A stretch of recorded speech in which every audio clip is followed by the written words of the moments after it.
day of deer season 2014.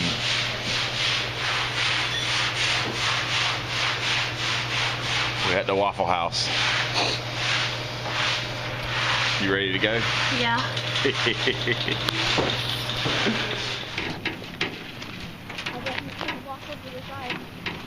Huh? No, you can walk on that ice up there. Oh no, it wasn't. I guess it wasn't cold all day yesterday, was it?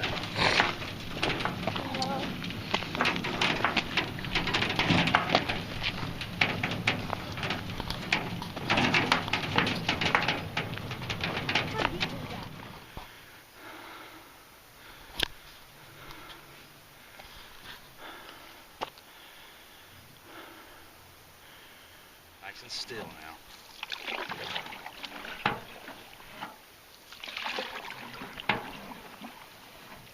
Look all around the lake and then come back to me.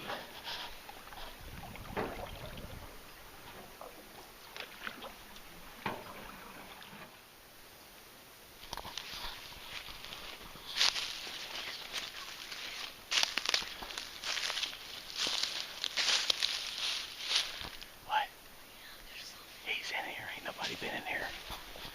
Guys, we're at Lake Julia on DuPont State Forest. I hadn't been in here all season. Just tore up with buck sign. I should have been in here. This is the last day of rifle season in western North Carolina, and I have not killed a deer yet. I got a new job. I ain't had a whole lot of time. Anyway, me and little man made the trek. We're gonna ease up this holler here about.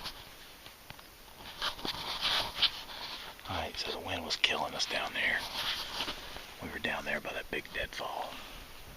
Wind's blowing directly this way.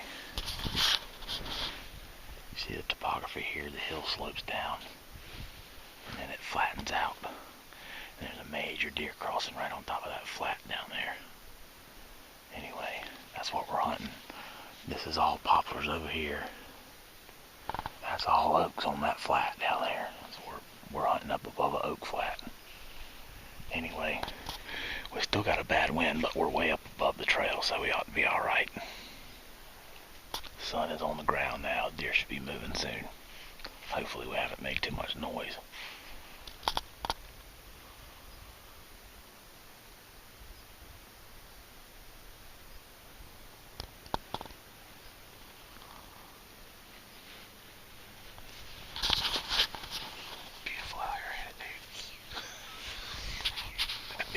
My favorite place in the world. What do you think? Guys, we just got us a nice one over here. He ain't the biggest monster in the woods, but he's got a nice spread, nice tall rack.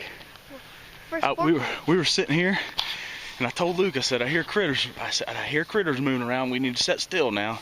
I mean, he was just moving, and I said, dude, you need to sit still. I hear critters moving around. It got a little louder, a little louder. I looked over and I seen that buck coming. I shot him. I could have killed him with the bow. He's laying right over here. Let's go check him out, dude.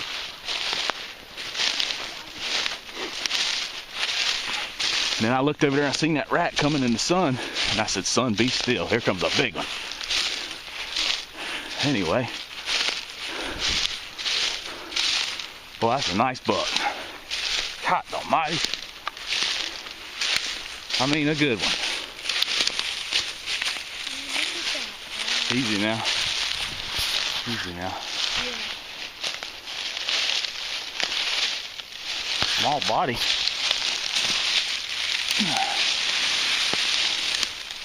Look at that 6 point. 4 point. That's the biggest 4 point I ever killed. What do you think about that, buddy? Get down there and hold that head up so I can get some good footage of it.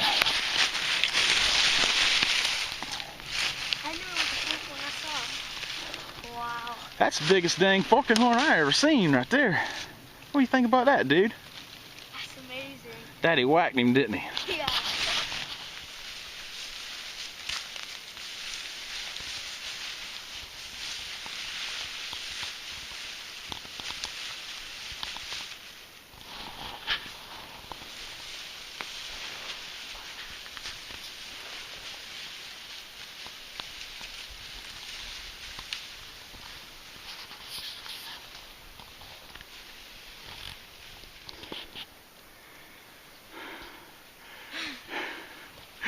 We dragging him down the creek. It was about, I don't know, my spot's about, it's about 500 yards up there. We can see the lake now. We're not there yet, but we're almost there. We can see the lake now. So yeah, we're out here on Lake Julia. If anybody locals ever hunted out here, you know. We're on the backside of Lake Julia on Briery Creek. We're actually about 500-600 yards up Briery Creek. So I'm telling the truth when I say that we're legit 2 miles into the woods this morning. Pushing a canoe on a canoe cart for about 1.25 miles, or 1.5 miles of that. Then we paddled all the way around this lake, which is easily another 1/2 to 3/4 of a mile, probably closer to 3/4. And then we walked another 600 yards up in the woods. So, the knives that I'm using today are the knives that I've been using forever and ever, amen, when I'm not out here for the purpose of making videos. And they're ultra lightweight. This is the, everybody's seen this in my videos before, this is the Cold Steel Pendleton Light Hunter. You know, for 3.5 ounces, you can't beat it. I mean, there's not another option that's this light, that's designed for hunting specifically. You know, drop point, 4-inch drop point blade type thing, with a high grind. There's just not anything that works better as far as I'm concerned. So that's my belt knife. My pocket knife is, you know, the old quintessential ultralighter's pocket knife, which is the Gerber LST.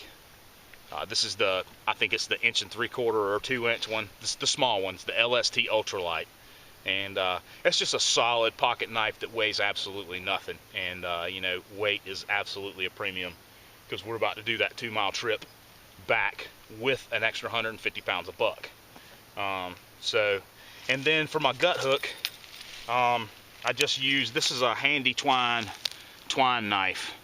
And you won't catch me in the woods without a gut hook. And you can bet when I don't have a gut hook knife, that I'm carrying another small gut hook. And this is the one I've been using for quite a few years. I've used it before. It's you know, it's for cutting baling twine. It's a little ring with a little carbon steel knife blade on it, aluminum ring. Anyway, it's made by the Handy Twine Knife Company in Upper Sandusky, Ohio. So big shout out to those guys. This makes a great gut hook. I'm about to demonstrate it for you. See. This is my son's knife. It's a little right edge gut hook skinner. It's pretty awesome. But if I'm just gonna field dress a knife, field dress a buck, all I do is take off this jigger like that, and take off the whole patch of hide around it. That gets my field dressing started.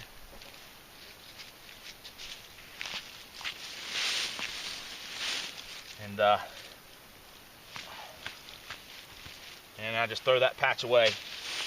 Then I'll take my gut hook, and his gut hook works great, but I want to demonstrate this one.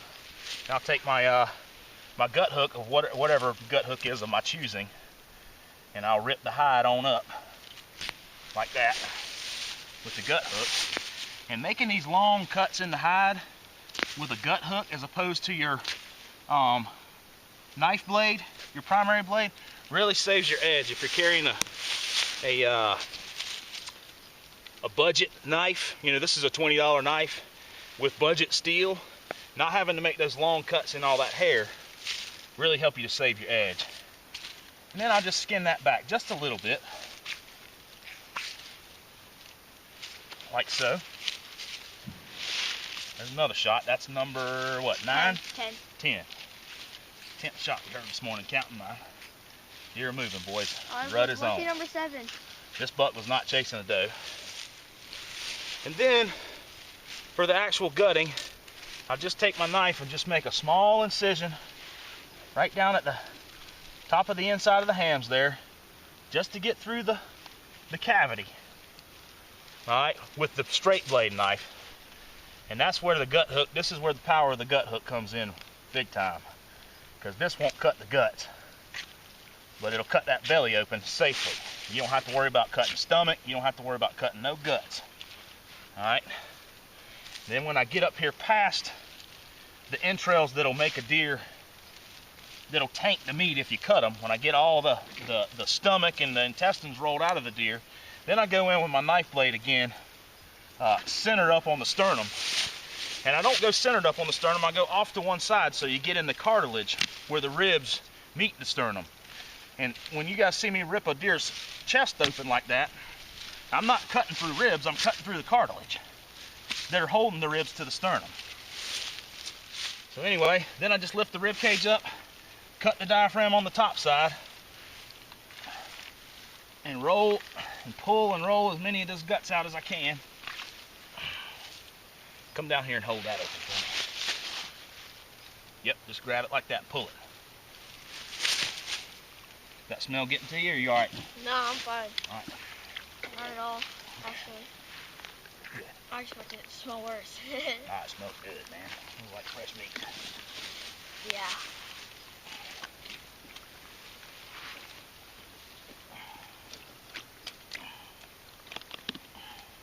Then it really is just a matter of reaching up inside, grabbing the heart and lungs, and just going along there with your knife and cutting everything loose and pulling it out. Just like so. Don't take long to field dress a deer if you got good tools. And they don't have to weigh very much, and they don't have to cost very much to be good ones. So, you know, this was, I think, $16, $17 delivered to my door. This was about the same. And this cost about 10 bucks, I think. So, you know, there's $40 for a belt knife, a pocket knife, and a gut hook that I would carry that anywhere in the world on any type of excursion, long or short term, and be just fine with that and an Arkansas stone forever, as far as I'm concerned. And you won't ever dress a deer with a finer set of tools. And I won't ever dress a finer buck in a finer place with finer tools and finer company.